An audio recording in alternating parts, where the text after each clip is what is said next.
So it's right at noon. I'm about to have the first of my 2 meals today. I'm gonna have another one in just a couple of hours before I go to work. Thought I'd come in and see if I could answer a question or two. So Jaquez Lee says, Dante, before you started the Lion Diet 3 years ago, were you ever having chest pains before? I had had chest pains before, but that goes all the way back to 2002 when I had my gallbladder taken out. And they were pains that were strange because they felt like they were in my chest and in my back. So it was weird because it was actually the gallbladder that was under stress that was apparently causing the pain, at least according to the doctors.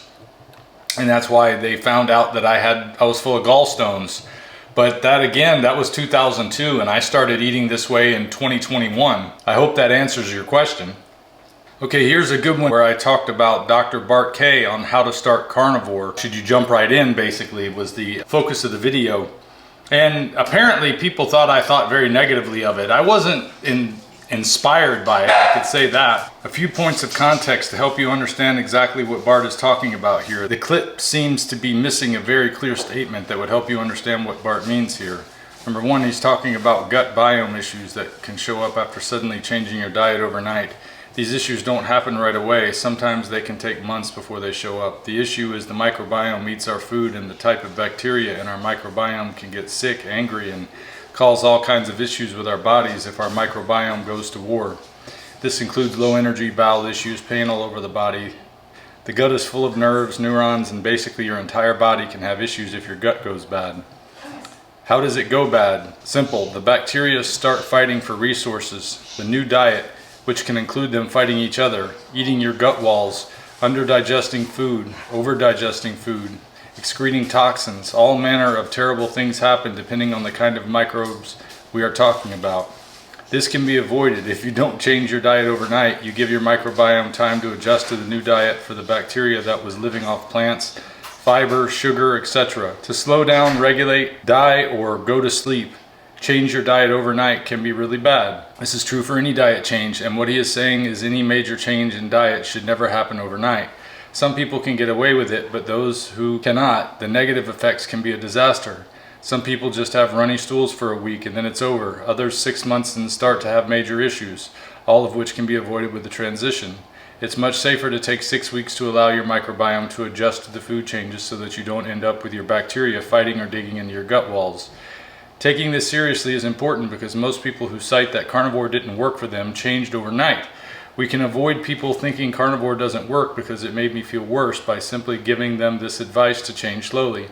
I get that people want to just rip the band-aid off and start tomorrow, but that's exactly what people shouldn't do, and we should help people do this right if they want consistent good results from a diet change.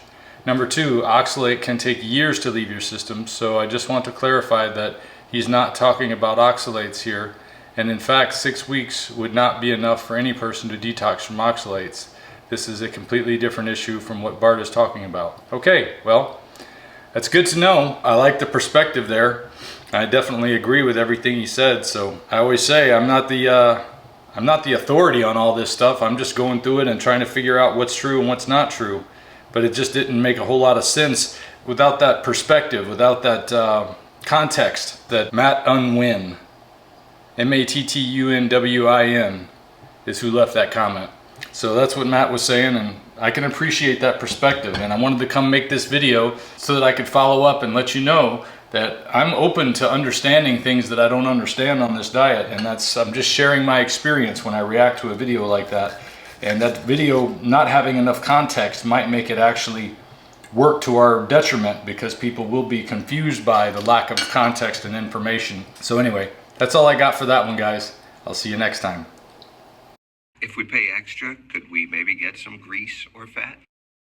I love carnivore crisps. I keep a bag handy just in case I get a little hungry. I can stop for a moment, have some delicious food that is perfectly on my way of eating. Beef brisket is my favorite by far of all the carnivore crisps. Get yours at carnivorecrisps.com and use my coupon code DANTE, D-A-N-T-E, to save 10% on your order.